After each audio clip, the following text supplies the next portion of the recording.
Thanks for joining us. And today we're going to talk about the best way to do Kriya Yoga.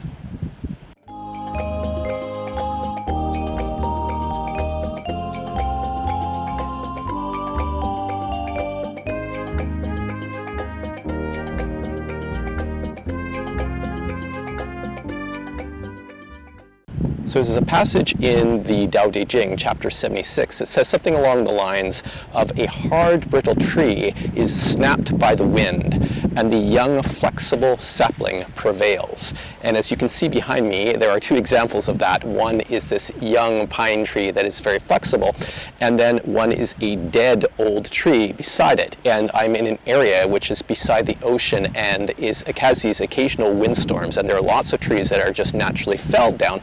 So we can take this passage from the Tao Te Ching and apply it to Kriya Yoga practice. Now in Kriya Yoga, often what happens is that people are developing a routine to do their Kriya Yoga practice, which can include a variety of techniques, with the central focus being the Kriya Pranayama, which is a form of intentional breathing, which is a very effective method for getting into pratyahara, which is internalization. So Kriya Pranayama, often people will start their Kriya Pranayama with a certain number of Kriyas. And so this could be 24 repetitions of the Kriya Pranayama. They might move up then to doing 36, 48, and so on, building their Kriya Yoga practice, sitting for longer and longer, and doing the Kriya Pranayama and associated techniques. And the idea is that by doing more and more of those techniques, that you will eventually arise at a meditative internalized state. This pratyahara and deeper aspects of that internalization, such as dharana, which is the concentration on internalized void, dhyana, which is absorption, and eventually samadhi, the superconscious awareness. And so people can often, in Kriya Yoga, they are very dedicated because it is seen as a very advanced spiritual practice. And then folks really get into their practice of doing their certain number of Kriyas. It might be once a day, it might be twice a day, and really feeling that this is the way that they can progress by adding more and more techniques. And there are some people that will be sitting for multiple hours twice a day doing their Kriya Yoga practice. And certainly there is a place for that when one is developing in any kind of activity, any skill.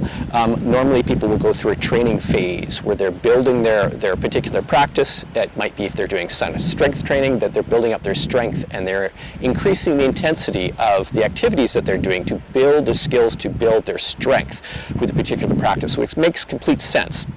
However, I have seen, it was my experience, and I've seen with many Kriya Yogis from different Kriya Yoga traditions, is that there adds in this element of rigidity and inflexibility in the practice. But in your Kriya Yoga practice, you want to have some flexibility. And so in the lineage that I'm part of, the Panchanambhajacharya lineage of Kriya Yoga, it isn't that people get a certain number of Kriya Pranayama to do, that they're assigned a certain number and they say, you must do this, and then come back to the teacher later and then they will say, now you can do some more. It isn't like that. What you want to do is have an aspect of flexibility. So normally what I counsel my students to do is that when they're starting off in their Kriya Yoga journey, if you will, and they start to practice the Kriyas and start to do the Kriya Pranayama, that instead of going for the prescribed number of Kriya, that they actually pay attention to the effects of the Kriya on their mind, their emotions, their body, and so on. So it can be really helpful to do an objective assessment of what you are experiencing in the present moment before you start to do your Kriya. And then do your Kriya Pranayama, and then do like 12, and then see how you feel. Are there signs of pratyahara? Are you experiencing the signs of the freeze response in the body, right? So you might feel hands hot and heavy, or pulsation in your lower lip, tingling up and down your spine, tingling throughout your body. Any kind of tingling type sensations are a sign that your parasympathetic nervous system is becoming predominant. This is pratyahara, the freeze response. So as you start to do some of your Kriya, check after 12 and say, hey, has it had an effect? Maybe, maybe not. Maybe you feel it a little. Let's do then 12 more, and so on and so on. And so you would do this in an iterative fashion to see how the practice is impacting your state of consciousness, your awareness. And that is the purpose of Kriya Pranayama, is that you're trying to get internalized, right? You're trying to get signs of pratyahara, of the freeze response. Because when you start to recede within, you have an internal experience, right? That's why Kriya Yoga is so effective, because it leverages the parasympathetic nervous system to drive your body, to bring you into a low idle state so that you can start to perceive your inner vistas, if you will. There's not a lot that you can anticipate.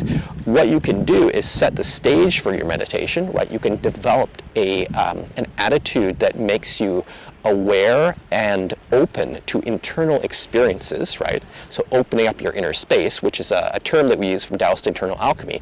And one of the really great ways to do that is the ocean breathing that we teach on our channel, right? So ocean breathing helps you to become aware of what you're experiencing internally and to open up your inner space so you are receptive to change, right? So you want that openness. And then you can get into, you're doing a neutral assessment, you can get into doing your, certain number of Kriya Pranayama, and then see how you feel, and then do more, and then see how you feel, and more and more. And eventually you'll find that you will get into a very internalized state. You might get such a strong freeze response that you don't even feel your body. And then what also may happen is that your breath pattern might start to change spontaneously.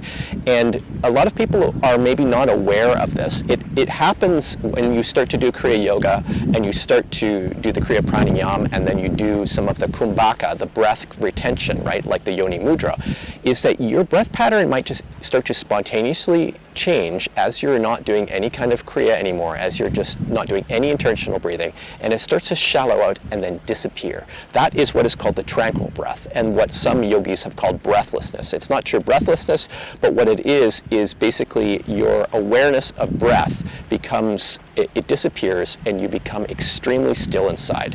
At that point, usually people will be drawn into something that is called dharana, right? This internalized void, where they are no longer perceiving the outward experiences through their senses. So it's this deeply internalized state. And from there, you may become absorbed in things that come into your meditation, right? So you might feel feelings of peace, bliss. You might have an experience of your ishta, right? Which is this concept of divine that takes a certain form, right? It could be Krishna, Vishnu, whatever. When you become so absorbed in that experience that you become one with that, then it turns into samadhi. So the point of, the best way to practice Kriya Yoga is really to have that flexibility, like the young flexible sapling in the wind, right? That you can use what you're experiencing as a feedback mechanism to chart how deeply you're getting into meditation. And so you can do that by taking these objective assessments all along the way of your meditation practice, feeling how it affects and getting deeper into the practice. That way you will own the practice, you will master the practice. And that is why people who are very good at Kriya Yoga get into pratyahara very, very quickly. It's by being aware of how the process affected them and then applying themselves to get results. So if you have any questions about this video, feel free to send me an email at info@modernkriya.com. Also check our website at modernkriya.com and our YouTube channel. Thanks for joining us, and we will see you next time.